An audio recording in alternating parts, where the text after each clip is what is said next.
Everyone. Good morning. My name is Andrea. I'm the Communications Director for Lieutenant Governor Dan McKee. In our office, I'm kind of your go-to girl for the Lieutenant Governor's Entrepreneurship Challenge. And that's kind of what we're here today to do and to see and to experience. So I want to thank everybody for tuning in. And if you are, my first big ask of you is to just share this stream on your Facebook page, in a group, text your friends, tell them to tune in. We need your help to cheer these students on because over the last few months in the midst of this pandemic, we've had student teams from across Rhode Island have been working really hard, actually probably extra hard, to put together these business plans, to come up with these great business ideas. And today they are going to kind of face off in a Shark Tank style business pitch competition, much like you'd see on TV, though I think I might be biased. I think ours is a little better. It's going to be great. Stay tuned. Help us encourage these students as they make their pitches. We have some great people here that are helping us behind the scenes. We've got judges that are going to do a nice Q&A with these students. It'll be an exciting, interactive experience. I'm so glad to be a part of it. I'm glad you're here with us. I actually have the distinct honor today of introducing my boss, Lieutenant Governor Dan McKee, the one who actually challenged me to make this event possible. So with that, let's bring on our Lieutenant Governor to give opening remarks to these students before they get pitching. Thanks, Andrea, and thank you for everything you've done to kind of make this happen.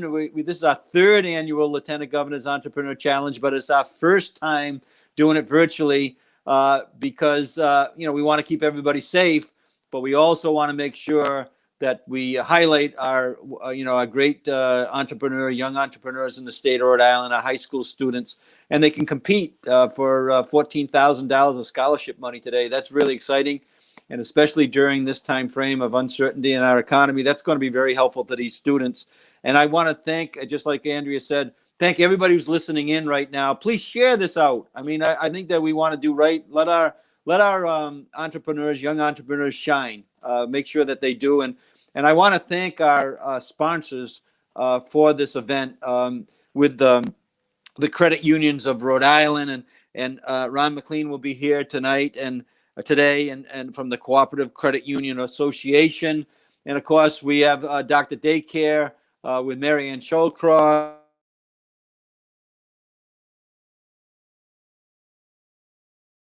Associates, the Rhode Island Association of Realtors, and Dunkin' Donuts franchise with David Batista. So we want to thank them because they make this possible. They're providing us the donations so that we can award and reward our students for their great work here in Rhode Island. So I want to just give a quick update about how this happened, and then I want to hand it over to our, what we're here for. But I chaired the National Lieutenant Governors Association a few years back, 2017. My last meeting in Nashville, I asked lieutenant governors from around the country to come in and give a presentation of things that they're working, not just working on, but they're doing. The lieutenant governor from Kentucky talked about a high school entrepreneur challenge. It was a perfect match for our office because I do chair the Small Business Advocacy Council, and you're going to hear from people that are actually I'm working with now and advocating for our small business community in the state of Rhode Island right now. But it was a perfect match. Young entrepreneurs matched in with our office that are supposed to be supporting and working hard to support our small businesses. It was a perfect match. Besides that, working with young people, young entrepreneurs, talented, skilled people. I've been working in Boys and Girls Club work for years, coached many years in basketball, had a very diverse group of young men and young ladies that I coached for a decade or more. And I knew that these young people that are in our state are very talented and skills, and we want to give every opportunity to have them shine. So without further ado, I want to just give you an idea of, a quick nod to the judges panels. They are volunteering their time. Chris Parisi from Trailblaze Marketing, and they also are helping us on the Rhode Island Small Business Coalition. Jennifer Ortiz is the executive club barbershop and also a member of our Rhode Island Small Business Coalition. And Christine DeBias, who's from Millennial Rhode Island. And Millennial Rhode Island is one of our sponsors. So they're a nonprofit that holds the dollars to make sure that everything is done properly. So I just want to say thank you to everybody that has participated, our sponsors, our, the people who are going to be doing judging. We'd have pre-judges as well, which has come from the advisory committee, that had worked on this as well to kind of whittle it down to five finalists. I'm so excited to hear what the presentations are going to be. So I'm just going to hand it back now and sit back, and I'm going to enjoy this presentations. Please share out. Let's make sure we really support the students and the young entrepreneurs that are going to be with us today. Andrea, I'll hand it back to you. I'm so excited to be here, and I know that we're going to be able to have a live presentation. People are going to be, you can explain that people are going to be able to put their questions in or put their comments in as they watch. And of course, we'll put this on online so people after the fact, they'll be able to watch this, and the families of the kids and the students. And it's just exciting. Let's get it going. Thank you so much. And welcome everybody to the Lieutenant Governor's Entrepreneur Challenge 2020. It was one we're going to remember. We're virtual. Awesome. Thank you, Lieutenant Governor. I'm glad to see you're excited. I know I am. I know backstage our students are getting ready and getting pumped up. Before I introduce our next speaker, I do want to just touch on something Lieutenant Governor said. If you're watching at home, I'm going to encourage you, I'm going to challenge you to be super active in the comment section on Facebook or wherever you're watching. Shout some things out, nice things, give our students encouragement, ask questions, and you'll see already Ben, our producer backstage, will pop those questions or comments right on the screen. We can kind of interact and really make this a fun and exciting event, even though it's virtual and we can't be together. So with that, this one, next introduction is such an important one for me. Back when the Lieutenant Governor came home from his National Lieutenant Governors Association meeting with the idea for the Entrepreneurship Challenge, we had our first challenge of finding out an organization to really support us to fund these scholarships and make this event possible. At that time, it was really kind of just an idea on a sheet of paper. But we were grateful enough, as in our brainstorming of who could we turn to, who could assist us. The credit unions of Rhode Island were a natural fit, came to our minds right away, because as many of us know, credit unions in so many different ways are right at the heart of our communities, and they are a huge support to small businesses. So with that, it is, again, my honor to introduce, on behalf of the credit unions of Rhode Island, Ron McLean, the president and CEO of the Cooperative Credit Union Association. Ron, come on and say a few words. Well, great. Thanks, Andrea. Thank you to you, and a big thank you to Lieutenant Governor McKee for your leadership, not only in this challenge, but also that what you extend every single day in Rhode Island. Great job by you. Rhode Island credit unions are proud to be a sponsor of this event from the start. It's just one of the many examples of how credit unions step up every single day and literally help thousands of organizations across the great state of Rhode Island. Every year, credit unions give back almost $40 million in direct financial benefits to consumers in the state. So really proud of what we do. I want to give a shout out to all of the entrepreneurs today, certainly rooting for each and every one of you. At the end of the day, Rhode Island credit unions want to help grow future business leaders in the state, invest in the state, and help build a stronger Rhode Island. So proud to be a part of the Entrepreneurship Challenge and can't wait to see the pitches. Thanks. Thanks so much, Ron. Stick around, watch the pitches, and we'll be in touch with you talking about the challenge next year, I'm sure, in no time. Thank you. Great, thank you. Awesome. So I'm really excited to introduce our next speaker because obviously you may see me here on the screen today being the MC, but this challenge doesn't happen just with me working on it alone. I always like to say this when I introduce Travis Escobar from Millennial Rhode Island. I always say, teamwork makes the dream work. Millennial Rhode Island is a nonprofit organization here in our state. They are dedicated to promoting our state, to encouraging young people to call it home. And I'll let him get into it. He's the Mr. Rhode Island expert. Travis Escobar, teamwork makes the dream work. Bring him on. We couldn't do this without him. Thank you so much, Andrea. And, I'm so excited to be able to speak at the first virtual Lieutenant Governor's Entrepreneurship Challenge. I want to thank the Lieutenant Governor and his team, especially Andrea, for such a great partnership, and for the Lieutenant Governor for being Rhode Island's chief advocate for small businesses in the state, especially during these tough times. Millennial Rhode Island, as was mentioned, is focused on inspiring young generations to choose Rhode Island. So we do that by providing networking, personal and professional development opportunities. We're also an advocate on issues that impact young people with student loan debt, housing, and economic opportunity. Growing up as a millennial, I remember 9/11, our country entering into wars, and I started college during what I thought would be the once-in-a-lifetime economic crash.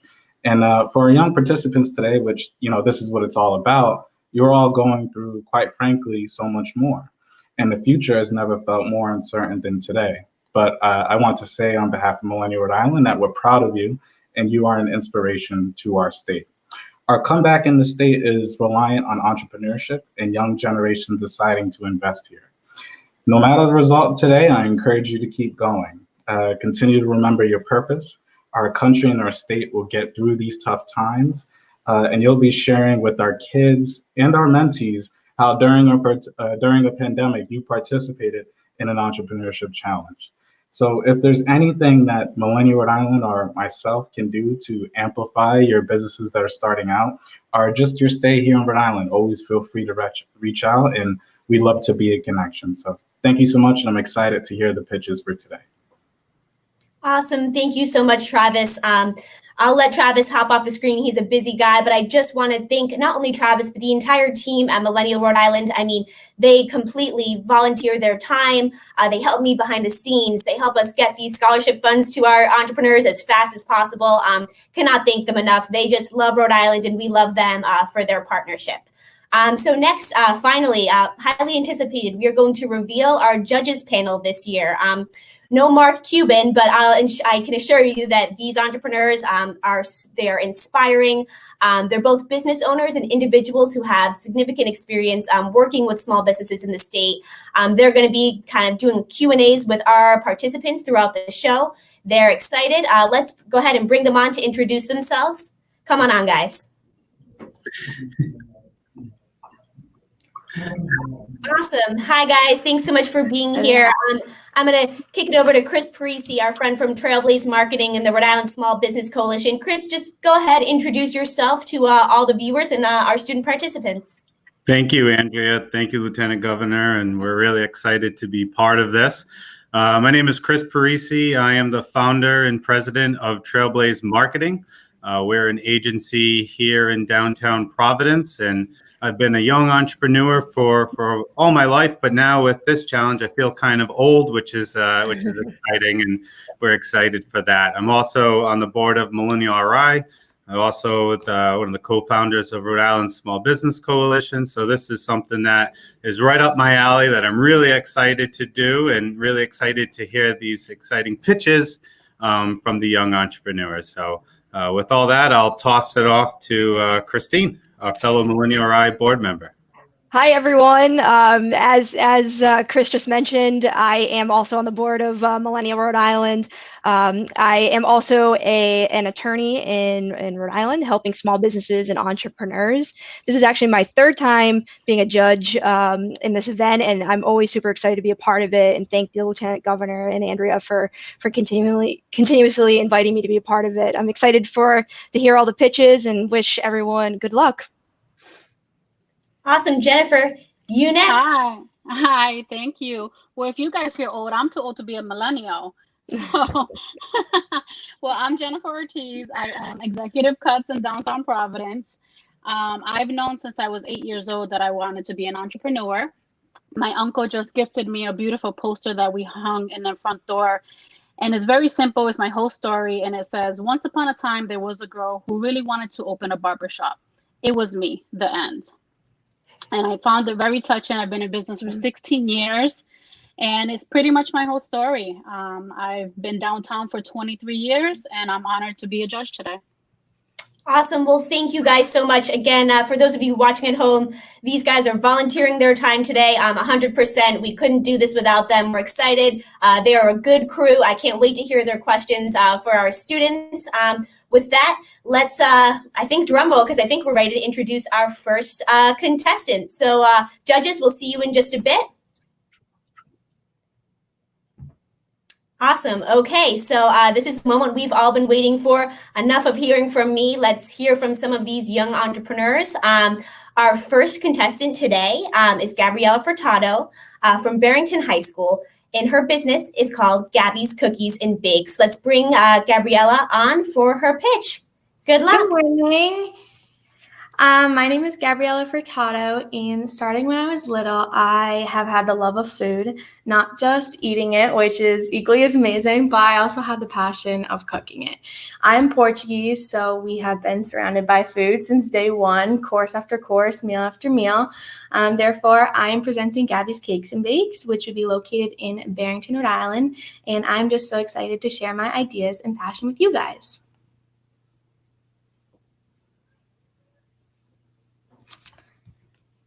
All right. As you all know at home, this is our first virtual Lieutenant Governor's Entrepreneurship.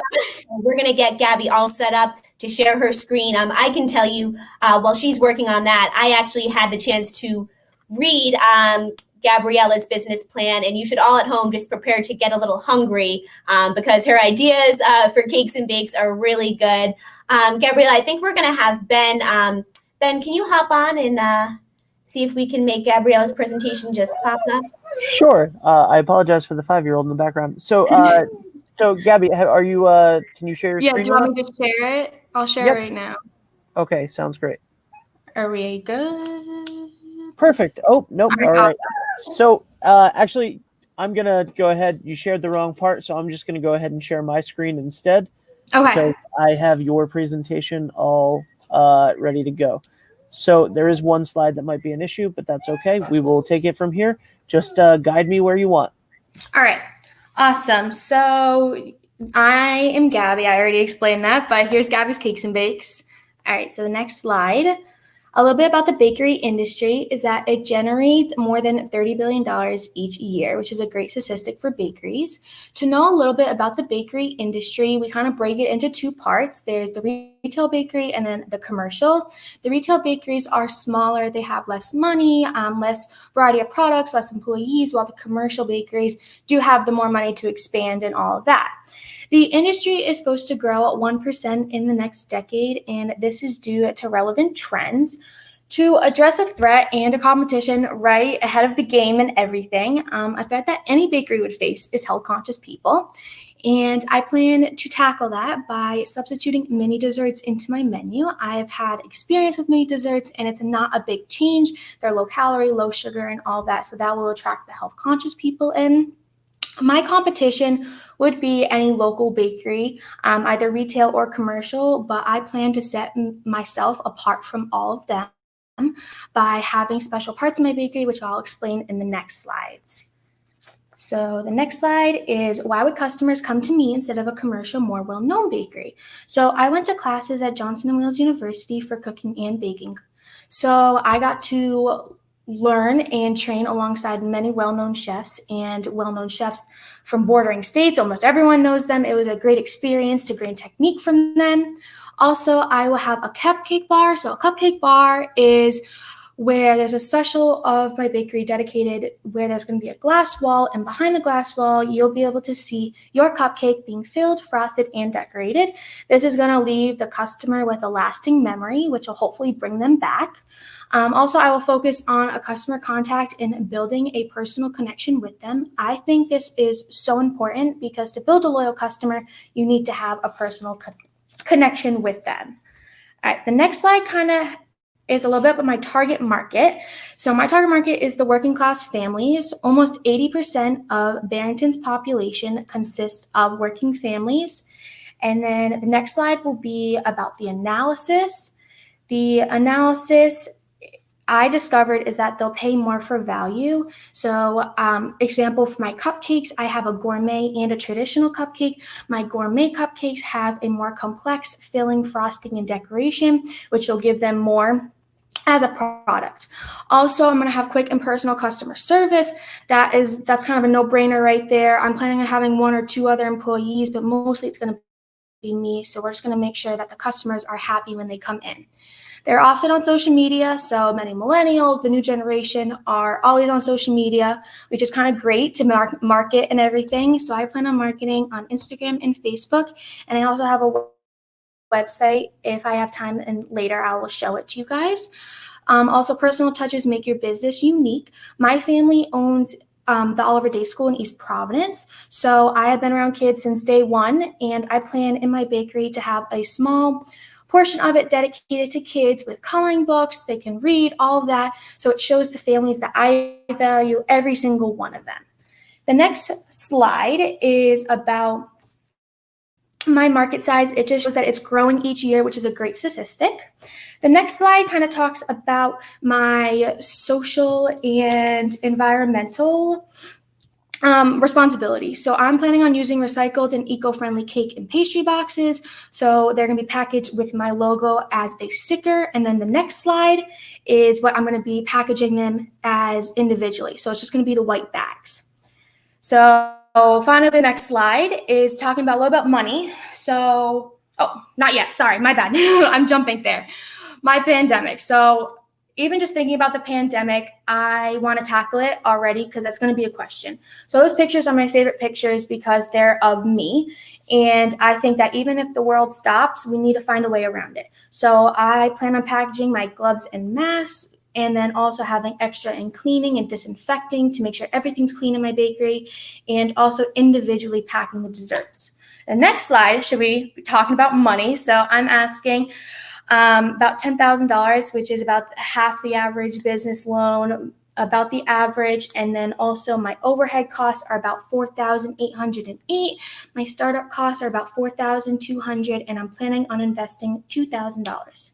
My next slide is talking a little bit about cash flow. I know it's a very busy chart, but if you look at the bottom, the last bold line, it shows that I am in the positives throughout the months, and this is a 2-year plan, so it shows that I have wiggle room. Barrington is a small town, so that does kind of set you apart and sets you back, but also shows me that I have the opportunity to spread my bakery and the word about my bakery around the town. The next slide is the last about money. It's my break even. My break even is about $9,699, and it breaks down what I need to sell monthly, weekly, daily, and hourly. The next slide should be my website. I don't think the website's going to work right now, but then you can go to the next slide, and the last slide is just a couple of my reviews. The left one works on and shows a little bit about the creativity and the taste of my desserts, while the right one focuses more on the taste and that people eat with their eyes. So yeah, that's Gabby's Cakes and Bakes, and I'm so excited to share this.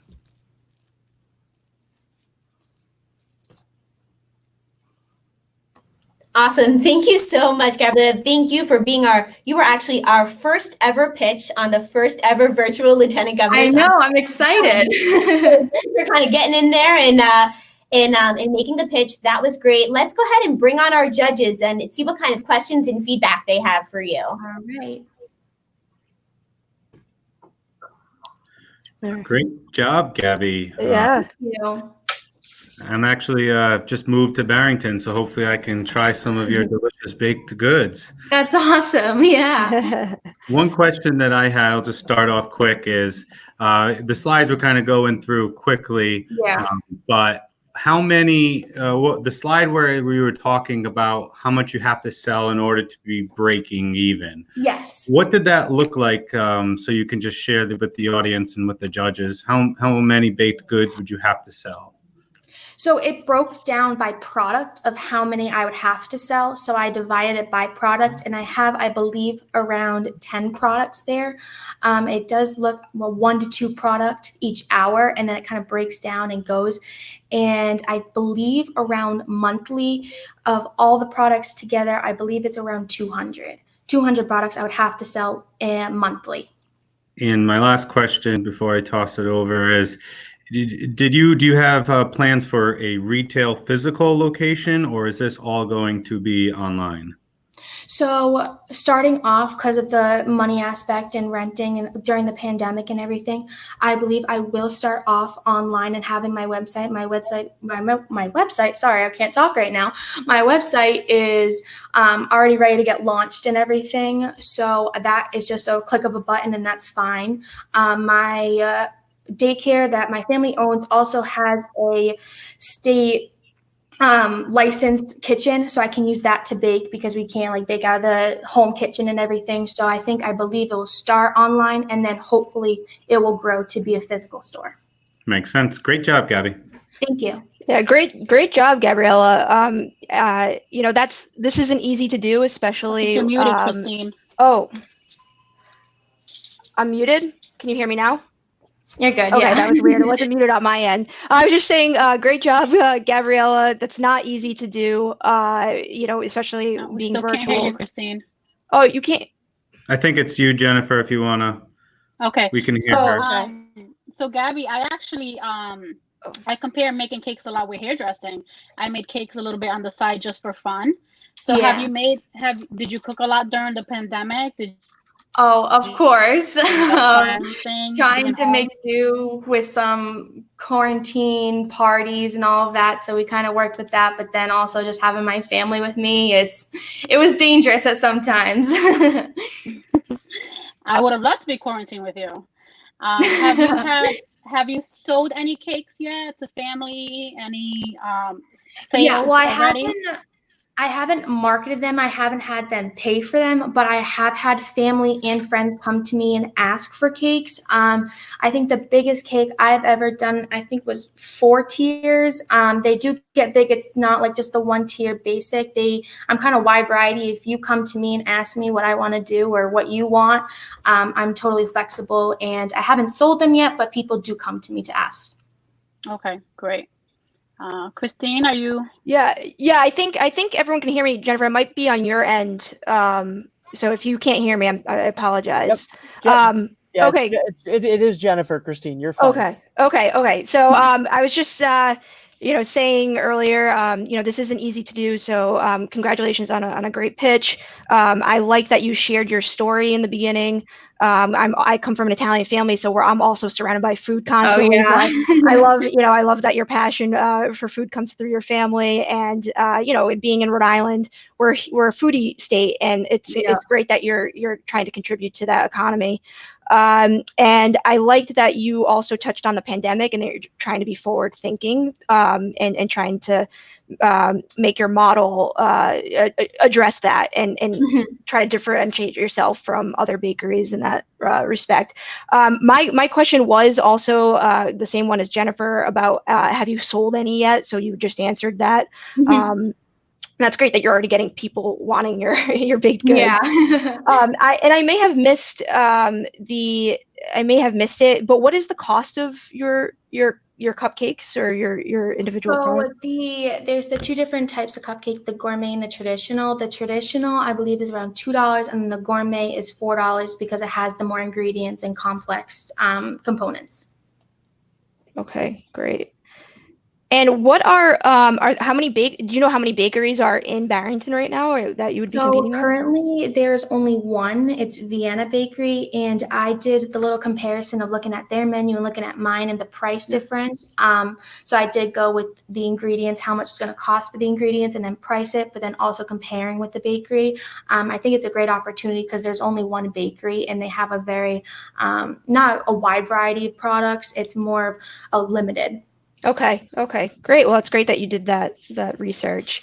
Those are my 2 questions for now, but congratulations. Great job. Thank you so much. Awesome. Thank you to our judges, and thank you to Gabriella. I don't know about anybody else, but I could definitely go a cupcake right now. So Gabriella, if you can still hear me and you want to send one over, please do. Okay, everyone. So let's move on to our next pitch and keep this ball rolling. That was a great way to kick off the show. Next, I'm super excited to introduce this team. Their business is called Greenscan. They are from East Greenwich High School. Let's bring on Alexa Bolio and Will Casey to give us their pitch. Good morning, Andrea. Hi, guys. Thanks so much for being here. I'm going to turn things right over to you to get things started. All right.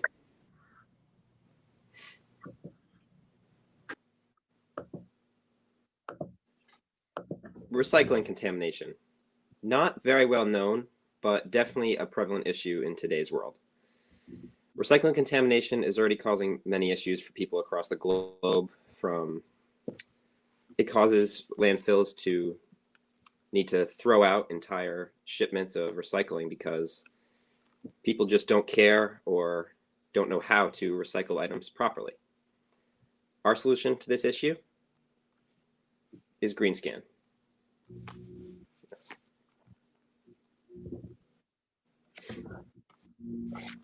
GreenScan is a simple app that works on any iPhone or Android device that has a camera on the back or front. It scans the UPC barcode or triangular recycling symbol of any item, and it can tell the user how to properly dispose of this item. If you recycle an item that is not recyclable, you put places like Rhode Island Resource Recovery at risk of not being able to recycle any of the items in that particular shipment.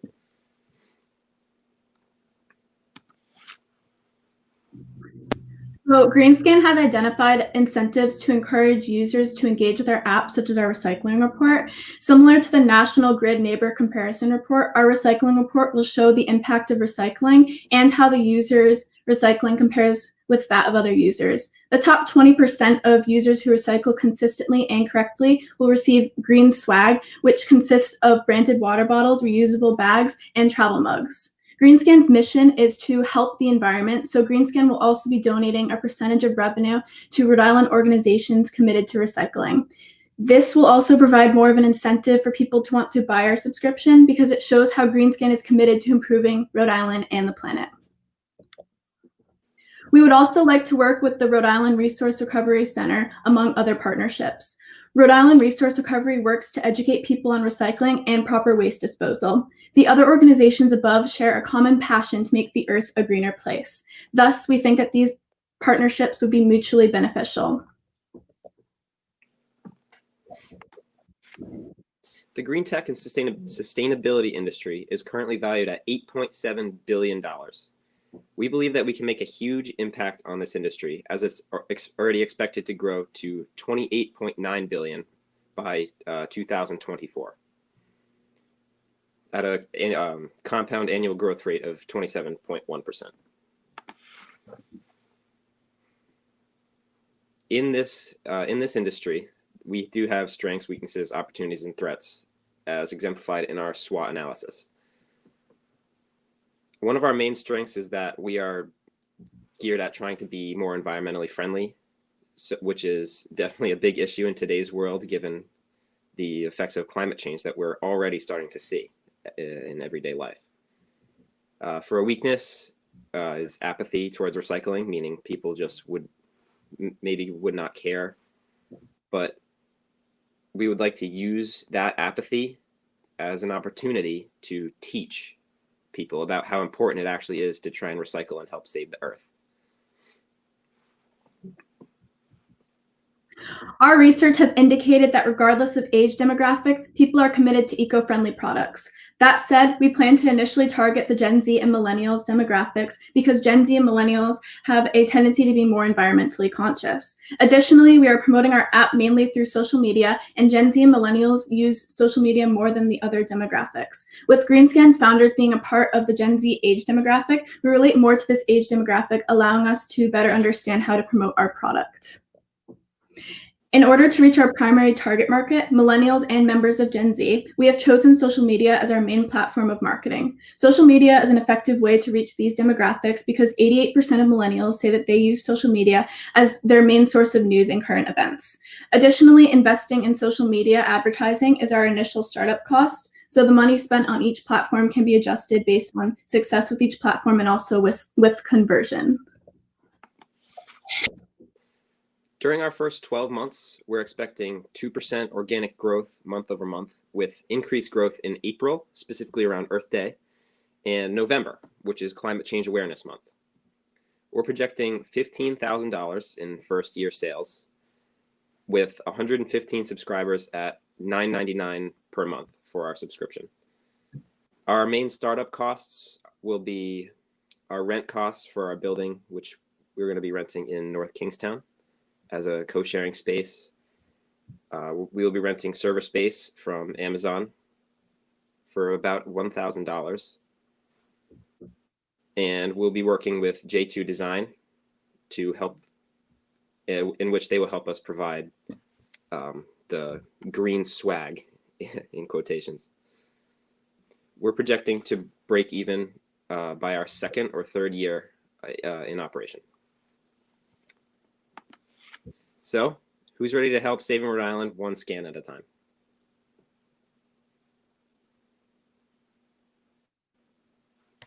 I am. Great job, guys. That was awesome. Bravo. I know, again, just for everyone watching at home, let me tell you, it is about 100 times more complicated doing these pitches virtually with the presentations and everything. So these, all of our participants today deserve a lot of kudos. Let's go ahead and bring on our judges to see if they're ready to ask some questions. Hi, guys. Hey, Andrea. Great job, Will and Alexa. That was fabulous. And although it's difficult to do these virtual pitches, you're really training yourself for the new economy and the way things will be. So kudos to you guys. You're already getting a head start on your own competition, you know, folks your age. So great job in that presentation.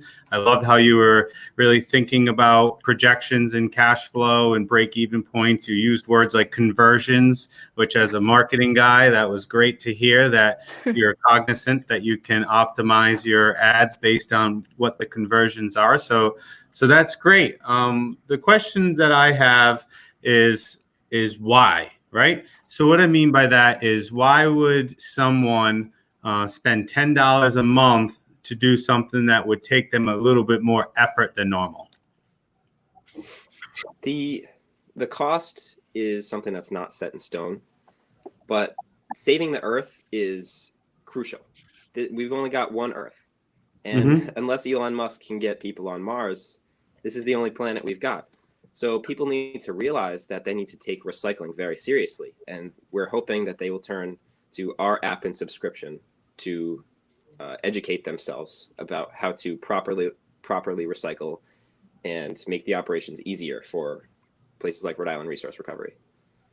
Very good. Yeah, I agree completely with that. And one last related question would be other ways to subsidize your program. So for instance, if this is something that's helping out our Earth and our planet, which means it's a local and state type initiative, a community initiative, would there be any community organizations, state government agencies that would be willing to help subsidize the cost so that the user can get the app even for free? As mentioned in our potential partnerships, we were hoping we could work with companies that are also looking for, green opportunities. Yeah. Yeti reusable water bottles, things like that. Yeah. No, we think it's a great idea, and you both did a great job. Thank you very much. Yeah, great job, guys. I know in our home, we're always like, where does this go? Does this go here? It's a constant, and we have a 3-family home. So in Providence, you have to have one recycle bin per garbage bin for them to take it. So it's a constant battle of making sure everything's filled. Kind of like what Chris said, is there any form of like a free app type of thing? Maybe like a limited, like you get to check 5 items a month for free. And then if you want to purchase, is there any options like that? Definitely. We will definitely have a light version of our app. You can download it for free. And if you want to use the full potential of our app, then you can make the decision to pay the subscription. Great. Any other questions, Jennifer? Oh, sorry, I'm all set. Oh, okay, great. Yeah, great job, guys. I also echo Jennifer in that this is something that's really necessary, because I'm always struggling to figure out what is recyclable and what isn't. So this is great that you found a gap in the industry and you're trying to fix that. So well done, and well done on your presentation. My initial question was, what made you come up with this idea in the first place? What drove your inspiration? we started with pretty much a mess of an idea. We wanted to start with a trash can, but what we did know is that we wanted to help save the earth. Yeah. And that snowballed into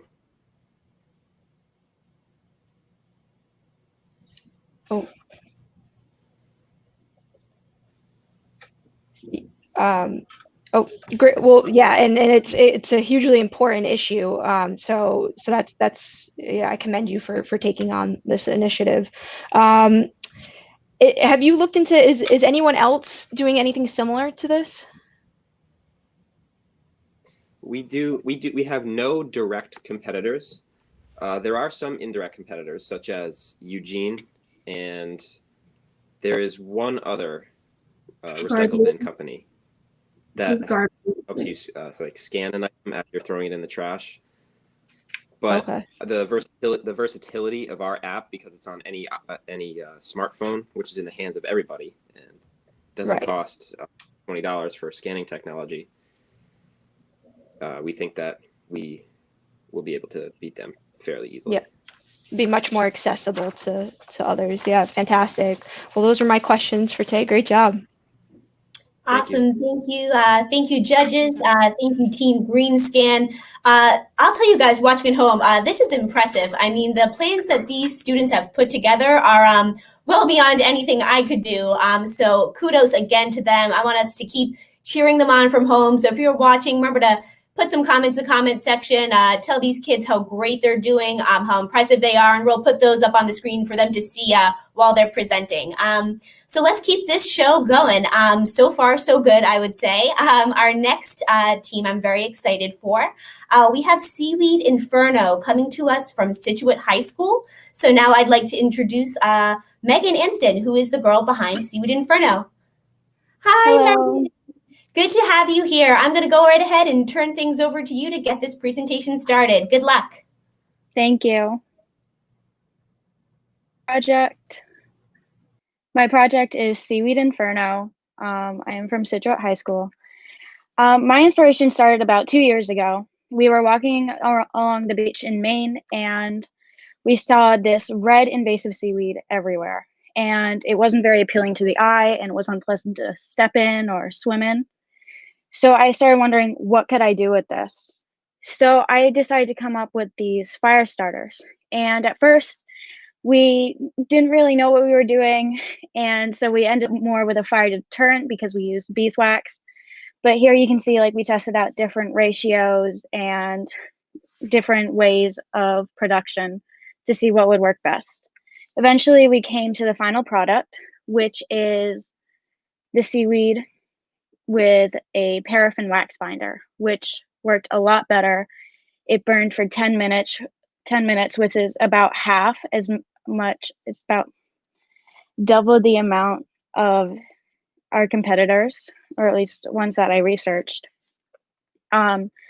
Specifically tumbleweed, we burned this to see like how it would burn and like what was in the fire starter, like what made it a fire starter, and what accelerant was used. So right now, the primary market holder is Duraflame, and last year they had $50 million in sales.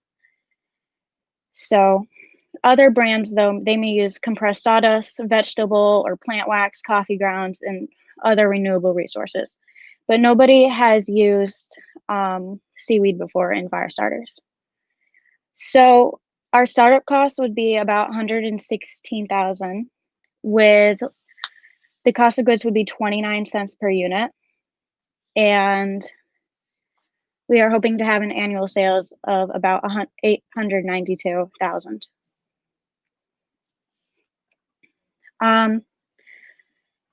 Our retail model, we want to sell 40% of our production at 75% margins online.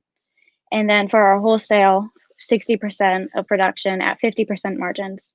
And we would hopefully distribute those to like REI, LL Bean, Cabela's, and other outdoor campgrounds locally and international. So maybe eventually we could get on Amazon to sell to a greater amount of people. And we are looking to target people who love the outdoors, camping and adventures, and some people who may use a wood stove to keep their house nice and warm. Some of our strengths, like I said before, we are the only seaweed-based product in this industry.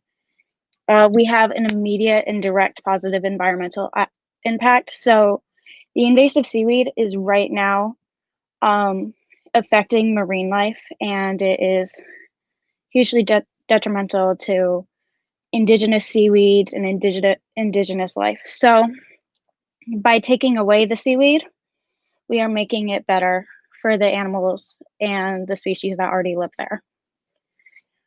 Some of our weaknesses, we are hoping to expand. So depending on where we are, there could be different DEP and EPA approval and fees and laws that we are not aware of right now.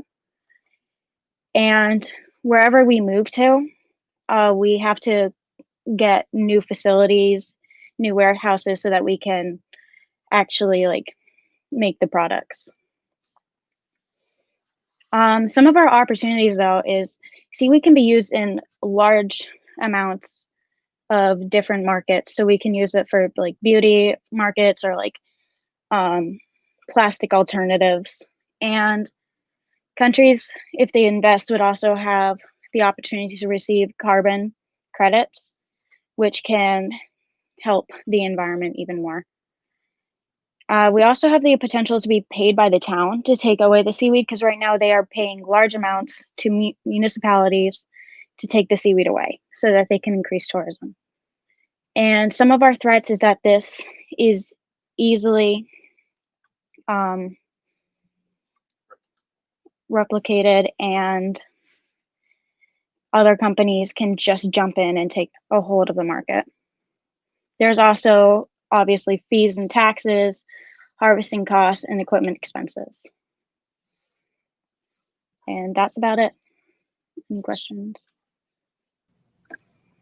Awesome. That was fantastic. Great job, Megan. I think Seaweed Inferno, I think, is a perfect name for being in the ocean state. So let's go ahead and bring on our judges and see what kind of questions they have for you. All right, I'll start. And great job, Megan. Really great presentation. I loved how you started, right? You saw a problem and you immediately thought, well, what can be the solution to this? It's that type of initiative in our young generation that gets me excited for our future, especially when it's environmental friendly, just like we saw with Greenscan, just like we saw with you. And it's smart, right? It's a great solution of, hey, how can we have a better solution to what's a current situation? So great job with that. My question would be, and I'm sorry if I missed this, but what would be your price point? I saw that you saw margins, which was different based on retail and wholesale, which is smart. But what would be your price point for something like this? So we plan to sell them in like large packages. So it would be like 100 per package, but per unit, we would plan for it to be on average about 75 cents. And what does that compare to the competition, like you mentioned, Duraflame? Duraflame is different because of the way it sells like per ounces, but they sell like a brick for about $8. And so we do match up with our competition. However, we are a little more expensive, but we are hoping that will be outweighed by the environmental effects and how much better it is for the environment. Right. And I think you mentioned it lasts a little longer too. Is that correct? Yes. So if it lasts twice as long and it's less than twice as expensive, I feel like that sounds like a solution I'm going to have to look into now that I just found out I have some chimneys in the new home. So we'll definitely keep in touch. But great job, Megan. And I'm going to pass it off to Christine. Okay, great. Yeah, great job on your presentation, and I think Chris did a great job about complimenting you on taking initiative to really fix or solve a problem that you saw. So it's fantastic, and this is such an exciting idea. And I apologize if you had already talked about this, but can you just walk me through the process of getting the product ready for market? So first we have to separate it from the beach and we got to harvest it. So we would rake it up and then we would dry it if it isn't dry already. And then we'd crush it and add it to some paraffin wax. And we are hoping to actually use silicone molds instead of the condiment ketchup packets or cups that you saw in some of the pictures, because we found that it holds its shape just fine on its own and it doesn't need the extra help with the fire starting. So we are hoping to do that. Yeah, great. And then package it. Great. This is kind of it might be a silly question, but is there any type of odor that comes from the seaweed burning that would not want someone to do it inside or have to be the most of the odor comes from the actual making of the process, but we found that when burning, it doesn't release much of a smell or an odor, and it can be rather pleasant. Oh, very cool. Well, that's fantastic that you're doing the research and putting the effort behind this. So great presentation. Thank you. You done, Christine? Yes. Okay. Yeah, great job, Megan. Couple of questions. The startup cost, why is that such a big number for your startup cost? Because our startup cost is such a big number because we have to invest in a lot of real estate, and we have to do a lot of research still left because we have looked at one species of invasive seaweed. We haven't looked at several others in different areas or anything like that. So research is a big part of it. But also like the initial investment in the equipment is pretty high for us to use in the first place. And then there will be upkeep for annual costs, but just for the beginning, it is a large investment. And a lot of times people will use these fires to help repel mosquitoes. Does it make a difference that it's the seaweed burning versus like a citronella type of style? Yes, seaweed is not known to have like bug repelling effects like citronella, so I do not think it would have the same effect. Thank you, Megan. Awesome. Well, thank you to our judges. Great job. Thank you to Megan. Again, these ideas, just to say, I think they're super cool. I know this is kind of my program that I help run, but I think it's okay for me to say that. Let's keep on moving with our agenda. We have a great team up next, representing from the Met School in Providence. The business is called Grand Tech Connect, and we have our friend Teo Yania here to talk about that business and tell us what it's all about. Hi, Teo, you are on mute. Let's go. You are unmuted. I'm going to turn it right over to you. Good luck and get pitching. Thank you, Andrea. Just going to share my screen and then get started.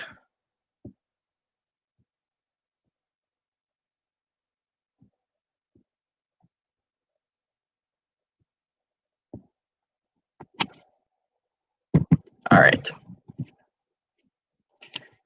Hello, judges. I hope you and your families are staying healthy and safe during this pandemic. And although everything seems so unpredictable, I believe one thing's for sure. Until a working and widely available vaccine for COVID-19 is released, certain populations, specifically older Americans and those with pre-existing conditions, will continue to remain isolated and quarantined by themselves. Hello, judges. My name is Teo Yaniga, and unfortunately, my grandmother Jean, like so many other grandparents, is facing this exact situation. Study after study demonstrates that social isolation is among the leading causes of diseases like depression, anxiety, and even Alzheimer's and dementia. And that's why I made it my mission to ensure that Grandma Jean stays healthy, happy, and connected during this pandemic. How, you might ask?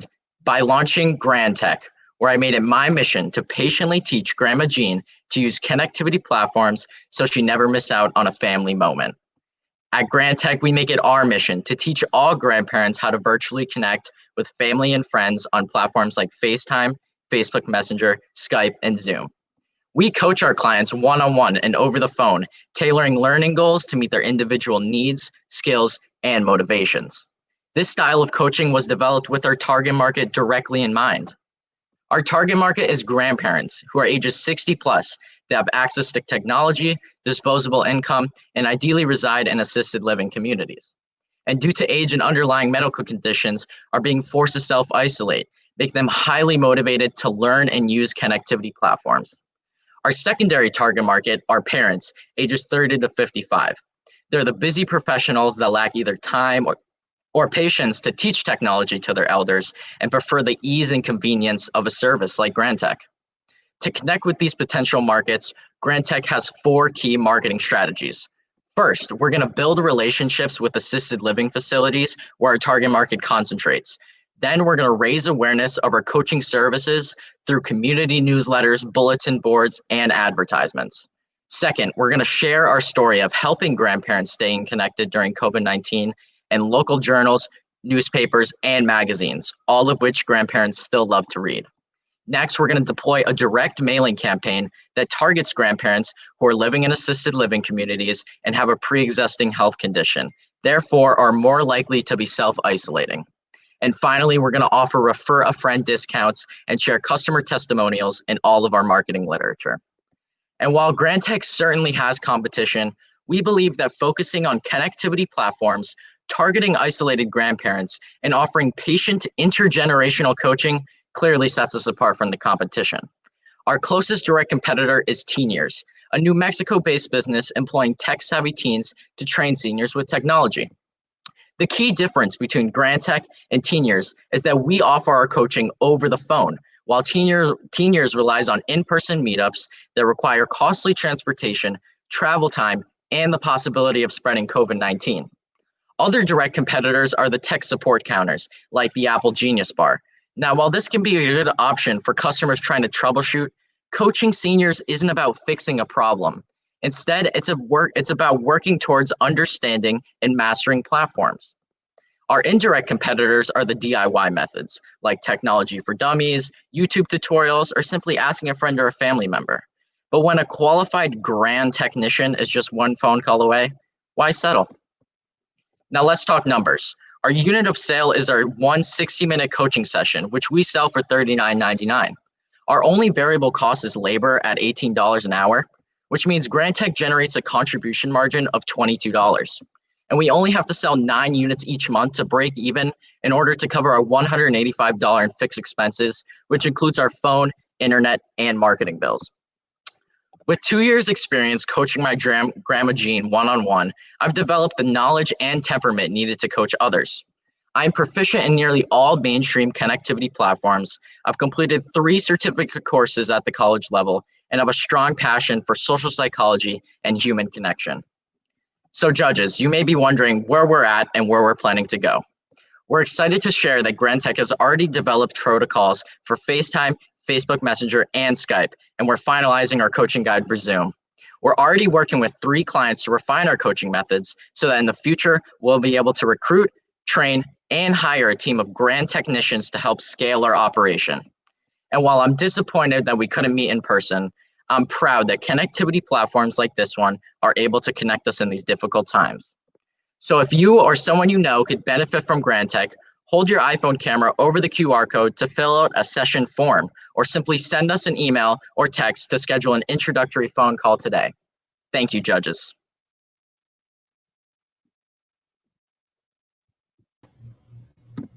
Wow, great job, Taylor. That was exciting. I know I'll definitely be referring this to my grandparents. Something they could definitely use, especially during this pandemic. Let's go ahead and bring on our judges and see what kind of questions they have for you. Awesome. Hi, guys. Let's go ahead and start with Chris and see what kind of questions he has for Taylor. Thank you, Andrea. Great job. I mean, you have unbelievable presentation skills at such a young age. I believe you said you're a freshman. I certainly didn't have those skills as a freshman, and it's really impressive, really proud of you, and you did a great job with your presentation in a very engaging way. Now let's talk about the product. It is certainly a service that is needed during these crazy pandemic times for sure. and having the patience and experience, you're going to need that for the service, and there is a demand for it. Obviously, this was made very clear during, this remote world that we're living in. So it makes sense for sure. My question to you is, what's this service going to look like after the pandemic? And is it a monthly, or did you say it's a one-time coaching session? Like, how does the model look like in terms of a revenue stream? Yeah, no, that's a great question. And so the original kind of model or idea for it is one-on-one coaching in person. Just from personal experience, I feel like that's the most effective way for someone to learn, especially technology and things that they're not familiar with. So that would definitely be the idea. After this pandemic ends, who knows when that could be, though. So, we've adapted with this virtual learning through phone calls.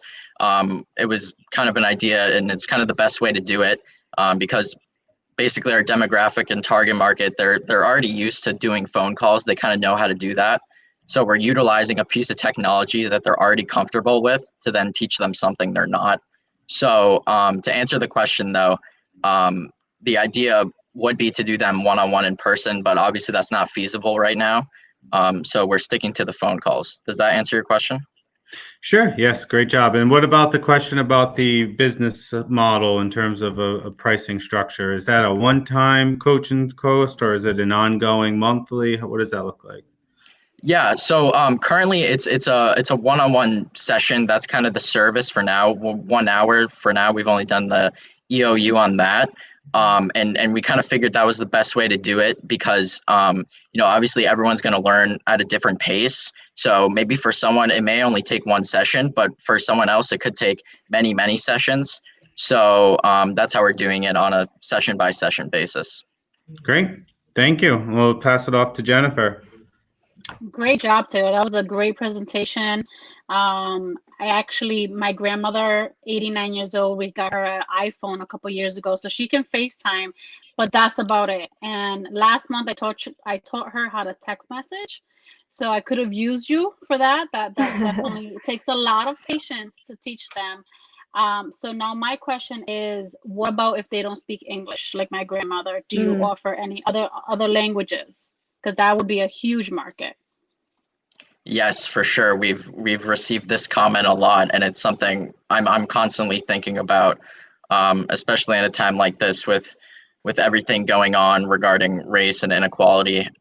It's something that's always on the top of my mind, and we're working on it. I have a lot of friends that are native Spanish speakers and who are as interested in technology and as knowledgeable in technology as I am. So I've began to come in contact with them, but currently we are we don't have a Spanish option. But I'm totally hearing the market and hearing your comment, and it's something we're constantly working on for sure. And it's not just Spanish. There's a lot of languages out there. I'm all done. Thank you. Christine, go ahead.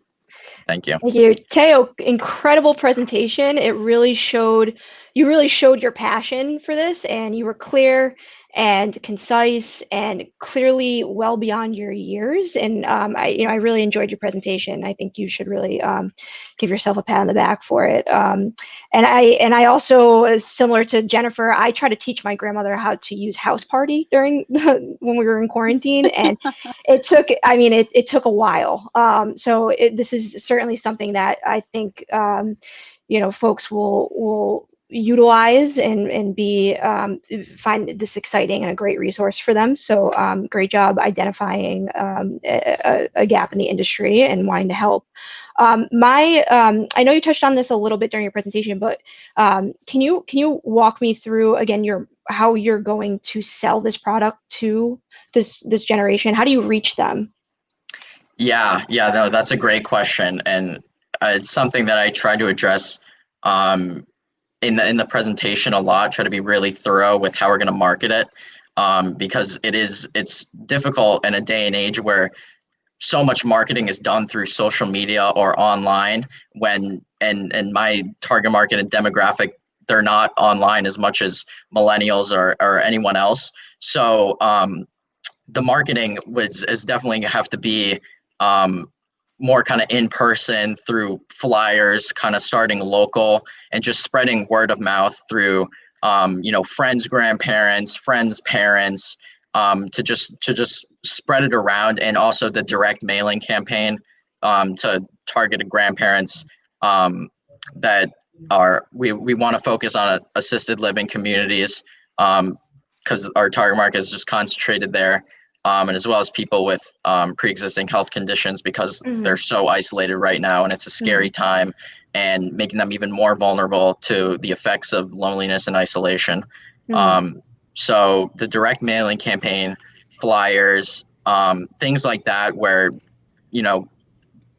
older adults have already been receiving advertisements or getting their information through these sources. So we're trying to go through that way. Yeah, fantastic. You may need more than $100 a month though for direct mail, just as a heads up. But sorry, great job. Yeah. Have you been testing this at all? Have you done any trainings? Yeah, so that's a good question, and it's this business we've had no sales. We haven't worked with any clients where I've gotten paid, or any grant technicians have gotten paid. It's more in kind of testing phase and proof of concept right now. Just through personal connections and just people I know or friends. That's kind of what we're doing right now. To develop those coaching protocols and just kind of get me. Well, I'm pretty comfortable with working with older adults, but a lot of people, if a lot of kids especially, are not. So there's going to be a lot of training and information gathering through that. So that's kind of where we're at now. Does that answer your question? Yeah, it does. It does. Fantastic job again. I think you made us all proud to be, to have someone like you in Rhode Island and hoping to make the state better and through your entrepreneurship. So thank you. Thank you. Awesome. Thank you guys so much. So that actually brings us to our last presentation for the day. Though I know about you, but I could sit here kind of all day and listen to these kids and their innovative and inspiring ideas. So again, even before we announce our winners, I want to congratulate all the students who are participating today.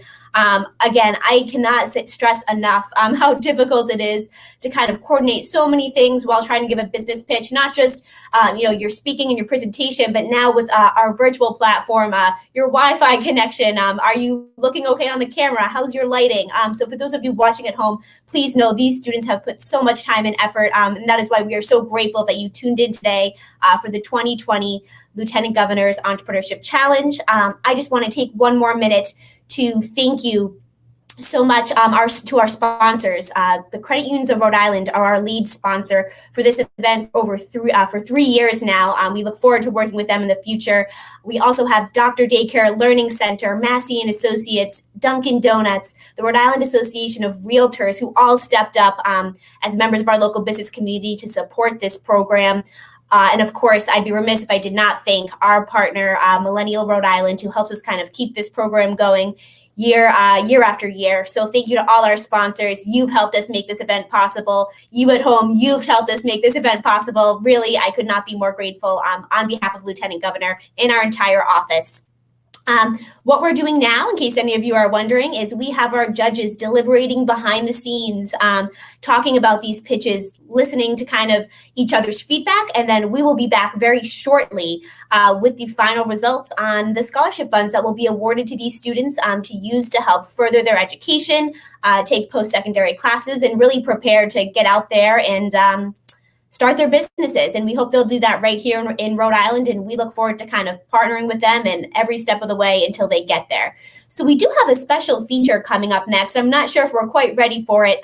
We have the Lieutenant Governor coming back and joining us live. We also have some former Entrepreneurship Challenge winners from previous years. So this is really exciting. We'll be hosting an entrepreneurship update while the judges deliberate. Let's see if our producer, Ben, has that ready to go. Ben, how are we looking back there? We are looking great. I just want to say one thing, Christine, if you can hear me in the back room, I sent you a text to the link to the deliberation room. Okay? So if you could switch out of this and go to the deliberation room, that would be great. Let's bring on the Lieutenant Governor. Ben, can you hear me? I can hear you, Lieutenant Governor. I cannot Can you see you. see? Can you see me? We Not can't just yet. see you. All right, hold on a second. Let's see if I can fix this out. But anyways, I've been listening in, and I've been on the road, headed to another meeting. But those presentations were just fantastic, right?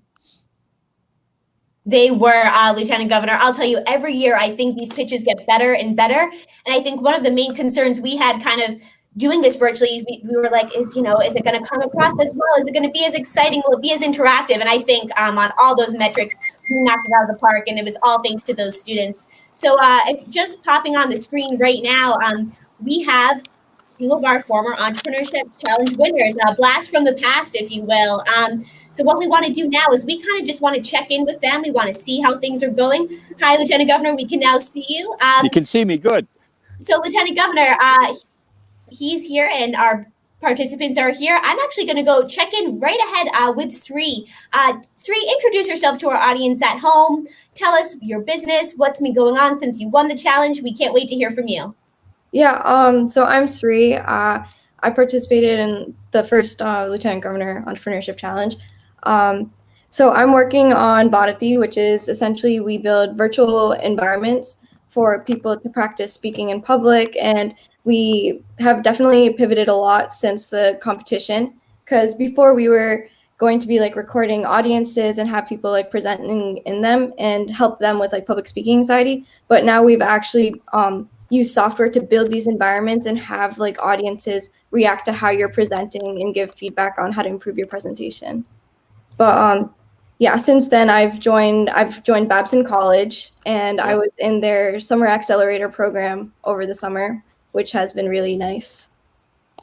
Yeah, well, and this is Dan McKee, Sri. So thank you so much for being here and staying connected with this Entrepreneur Challenge. I think that both you and Kate give a certainly a lot of hope to us out here, but also you're like mentors now for the young people who gave their presentations today. So so Kate, is it Kate or Christina? Who do I got here now? This is Kate. Kate, thanks, Kate. Yeah, you and so are you at school right now, Kate, or are you headed to school? What's going on? I'm going to school on Saturday. That's when I move in. Yeah, and that's I'm great. Going to Babson. Yeah, Babson. So so you're going to be there with Sri. So yeah, just give a little bit of we've talked over the summer, and you've been highlighted in many areas, but just tell us a little bit of your experience after participating, in the Entrepreneur Challenge and what it's meant to you. Okay. Thank you so much. I competed last year with my twin sister with our business Twin Skin. We sell all natural and eco-friendly lip products. Last year when we were competing, we had just started selling our products. We were just selling lip balms, but we have since expanded our product line to include, in addition to just lip balms, to lip scrubs and tints. And since then, we have really been able to sell more of our products. We have just recently created an online store through Square, so people can place orders online, and expanded our social media pages. And I think after the Entrepreneurship Challenge, that's really where our business started to pick up. Yeah, and I know that you've had a great deal of news media that has been following you, whether it's local with up in the North Smithfield area with the Woonsocket Call or the Valley Breeze, and then many other opportunities have opened up both to you and your sister. Just tell us a little bit about some of the interviews you've had, and I just want to give the participants today a little bit of a flavor of what's coming down the line, and I want to get Sri's thoughts on this as well. So right after the Entrepreneurship Challenge, we have had interviews with the Woonsocket Call, the Valley Breeze, and also Rhode Island Inno. These were huge and immensely expanded our customer base, and so many more people learned about our business in not just North Smithfield where I live, but through the rest of the state and even nearby states. They were able to hear about our business. Yeah, and you got on an online strategy too, Kate, right? I know what my wife Susan and I got online and bought some of the lip gloss or lip balm or whatever you got there. It's in that environmentally sensitive packaging, and so you're selling right now online, right? Yes, we are. Share with anybody who's listening right now how they actually can access your, your business site. Okay, so anyone who is on Instagram or Facebook can look up at Twinskin RI, and in our bio there is a link to our online store, but also you can look up Twinskin RI on Google and you'll get a link to both of our social media pages in addition to our Square site. It'll come up. Yeah, and Sari, you've been at Babson for a few years now, right? You're gonna be starting your junior year, is that right? Sophomore year. Yeah, sophomore year. I started last year. So and now you're getting into, and I know that because I have some friends that have been at Babson and just graduated last year, and a whole new world opens up to you once you get into that campus, right? Yeah. Tell us some of the experiences over the last year, and how the how your entrepreneurship skills and sharing those with us a few years back in our entrepreneurial challenge, how that impacted your the first year in college. Yeah, for sure. So after the challenge, it was actually my first exposure to business because originally I was focused on going into computer science, but after the challenge, I was like, I reached out to like Rhode Island Inno, and after talking to them, it really motivated me to move forward, and that was why I essentially applied to Babson.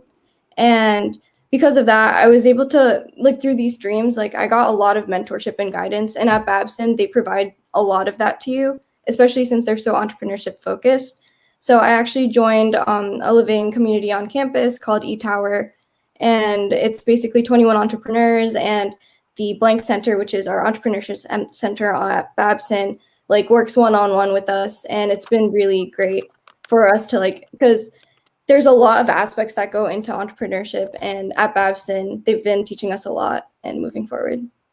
Yeah, in this section of our program today, going virtual, this is like new territory for all of us, but it's also reaching hundreds and hundreds of people now. I know that our programs that we've been having, we've been getting thousands of reaches and views. So many people are going to see this live, and they're also going to see this online in the recording.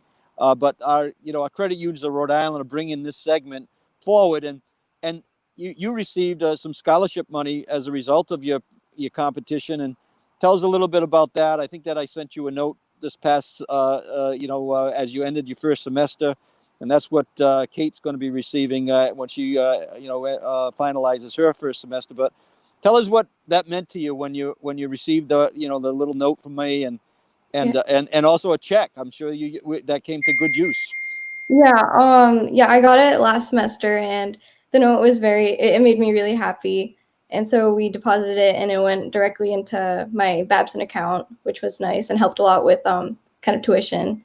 Yes. Yeah. Well, that's what we want to do. We got these really young, and including yourself, skilled people, entrepreneurs, and we're so appreciative of our sponsors, because that's what made that check possible to be sending into not only yourself but several other former entrepreneurship champions, and so we thank our sponsors for that, for sure. So give them a little shout out. That's very important for us to be able to provide those scholarships, and without our sponsors we're not able to do that. Yeah, thank you so much. It definitely did help me a lot. Yes, thanks. And Kate, you'll be and your sister's going to be, I believe, is it Brandeis, or where's your sister going? Brandeis? She's going to Brandeis. Brandeis, yeah. She's starting up this weekend too, or? Yeah, she moves in tomorrow. Yes. Sri, what's happening on your startup on the schools? What is that going to look like? And then I want to get Kate's. She's going to be on her first semester, so it'll be interesting to see how that goes. But how is Babson going to be handling the opening? I'm moving in tomorrow, which is exciting. But so they've been helping us a lot virtually. So the accelerator program was also virtual, and it's been a lot of Zoom. And in terms of schools, so originally, we were going to target schools, but after COVID and kind of realizing that, we've definitely pivoted towards going towards corporations and also targeting therapeutics. Because what we do is we offer basically virtual simulations to help with anxiety, right? So we are actually building these environments using Unreal Engine, and recording heart rate. And so say if you're scared of like the audience, you're presenting from an audience and you get the heart rate, and it helps with desensitizing to anxieties. But Babson has been helping a lot with kind of scheduling those virtual meetings and reaching out to their personal networks in that way. Sri, have you put together a team that's working on that? Yeah. Is that happening right now? And tell us, quickly about the team, and then we got to get back to the program, I think. Okay, yeah. That's why I'm here, just to say that we're ready. Thanks. All right, that's all right. But I want to finish this little bit here in terms of the fact that you brought an idea from the competition. Of course, you had that idea, and then brought it up to Babson, and you've been able to create a team of some sort that is really pursuing that strategy. Yeah. Last semester, I took on a technical co-founder because building the tech behind this is a lot, and you definitely need a lot of experience. So through that, we've been working a lot with building the product, and I've been getting a lot of mentorship in terms of how to reach out to customers and that. Now, was your partner the person in that helping you with the ideas? Is that a student, and where is that student from? Is it from Rhode Island? He's actually from Massachusetts, and he goes to Boston University. We met in Rhode Island, though, at high school, the South Academy. So, yeah. Beautiful. Well, I want to thank both of you for coming back. Our alumni is so important to this program, because when we bring you back and you've graduated from college and you're heavy into your businesses and you're developing that business, Kate and Sri, we really want to make sure you're connecting in and you become one of the judges, just like our judges today with Chris and others that have helped out with our judging. So thank you so much for being here. We'll get back to the exciting part of awarding the scholarships. And Andrea, back to you. And unless you want to ask these young ladies anything, but back to you, and keep the show going. But this is very exciting to be able to talk to our former champions and creating this network of alumni of entrepreneurship challenge winners. Thank you, boss. Let me just say, no more questions for you guys. I just want to say, Sri and Kate, I love you guys. You were fantastic. Thank you for keeping in touch with me and the Lieutenant Governor in our office. We're going to be with you every step of the way from now until your business is up, running, and you're doing well. We want to help you any way we can. So thank you for being here. We're going to let you guys get back to business, and we are going to get back to ours, which is going to be announcing our winners. Finally, the moment you've all been waiting for. If I had a drum, I would be doing a drum roll right now, because this is exciting. These student entrepreneurs that we've heard from today have been working for months on these business plans, on these business pitches. They've been working with their fellow students, with their teachers, with members in the business community to get to this point today. So let's get hyped up at our houses, from our couches, wherever we're watching. Yes. And I am going to announce, with the Lieutenant Governor, we are going to start announcing our winners. So I'm going to start with Perfect. I'm going to start with our fourth place winners today. Great. Our fourth place winners are, thank you, Ben. Everybody's now on the screen. I'll actually start with our fifth place winner, who couldn't be with us here today, but we want to give a huge, huge shout out to Taylor Harvey of the Met School. Tay's Touch Salon was her business. She is phenomenal. We can't wait to reconnect with her when this challenge is over, hear and learn more about her business. So let's all from home give a round of applause for Taylor Harvey in fifth place. Awesome. Great. Thank you. All right. Moving right along in this virtual award ceremony, I'm now ready to announce our fourth place winner this year. That is Gabby's Cookies and Bakes, Gabriella Furtado from Barrington High School. Way to go, Gabby. I cannot wait to have a cupcake, and I cannot say that enough times on this broadcast on the official record. Congratulations. Awesome. We will keep this rolling quickly. We are now announcing our third place winner in the 2020 Virtual Lieutenant Governor's Entrepreneurship Challenge. That award goes to Megan Amson, Seaweed Inferno of Scituate High School. Way to go, Megan. Again, looking forward to seeing your product on the shelf. You did a fantastic job. Thank you. All right, here we go. Down to the final two. Well, the final three, the final two teams. Thanks for hanging in there with us, guys. I will now announce the second place winner today, and that goes to Greenscan, East Greenwich High School, Alexa and Will, congratulations. That's $4,000 scholarship for you guys.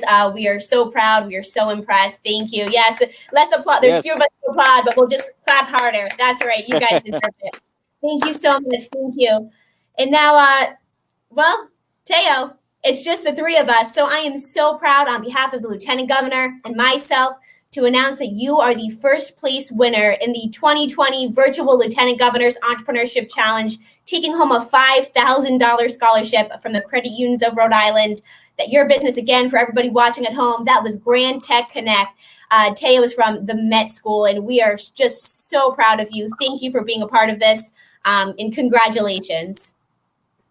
Thank you so much. If you wouldn't mind me having a minute, I'd just like to thank Lieutenant Governor and Andrea and Ben behind the scenes for putting this whole thing together, especially in a time like this. I'm glad it could continue. This is my first time participating, so I'm glad I got to do it. I'd also like to say thank you to Chris, Christine, and Jennifer, the judges, for all taking their time out of their day to participate and just give us all, me and my entrepreneurial peers, some feedback and great questions, and to just help us out throughout the whole event. I'd also like to just shout out Brandon Lade and Jody Woodruff of the East Center at the Met, my two mentors. They've been a huge help to me. And I just thank you, everyone. This whole thing has been awesome, and I'm really glad I could participate. Thank you. Well, congratulations to you, and I want to congratulate all the participants today and everybody, Andrea, that actually put their business models, business plans together, and the five that presented today were our finalists, and they all have something very, very much to be proud of, and we're so pleased the fact that you participated in this virtual format. We're learning how to make sure this happened. Andrea and I spoke about whether we were going to actually do this year. We all agreed we had to get it done. This is going to be an annual event. As you heard from Kate and Suri earlier, they're past champions. You're all past champions now. We want to make sure that you stay connected with our office, and we want to make sure that we can help with any way that we can to have you help your ideas grow and mature. And of course, I'll put a plug in. We want, just like Millennial Rhode Island, hashtag choose Rhode Island. We want you to choose Rhode Island when you're ready to really anchor your businesses. And so thank you so much. Stay connected with us. I also, Andrea, want to thank you and Ben, of course, Ben, who's doing the broadcasting for us. And as also all our sponsors, from the credit unions to Dunkin' Donuts to Dr. Daycare to Massey's Finances. You see them posted right there. This is what makes it happen. And to everybody who's listening out there right now, everybody who's watched this, please, if you have an idea how we can help enhance this program, call our office. Ben will put our phone number up, 222-2371. Talk to Andrea. She's our go-to person on this, and she's made this really work this year. So if you have a way that you think that you want to contribute, or if you want to help any of our presenters today, in any shape or form, whether it's financing or mentoring or whatever it might be, let's get behind these these young entrepreneurs. They shine today, and we got to make sure that their star stays shining for a long time, and the state of Rhode Island be better for it. Andrea, back to you, but I think that I'm good unless there's anything else you want me to do. No, boss, I think you said it all. I want to thank you on behalf of our whole office. I've said it at the beginning of the show, but this is called the Lieutenant Governor's Entrepreneurship Challenge. But it was you that challenged us to make sure we could make this happen for the kids when we started it 3 years ago, and then today during the pandemic. And we're going to keep it going. We're going to keep this alive, hopefully for many years to come. From me again to all the students, congratulations. You blew us away. We can't wait to keep in touch. For those of you watching at home and commenting like crazy right now in the comment section, thank you for being an interactive audience with these kids. It would have been nothing without you. So we are so grateful. Stay tuned for more information about the Lieutenant Governor's Entrepreneurship Challenge in 2021. We are looking forward to it, and we can't wait to hear from more young entrepreneurs in our state. Thank you so much, and have a great day.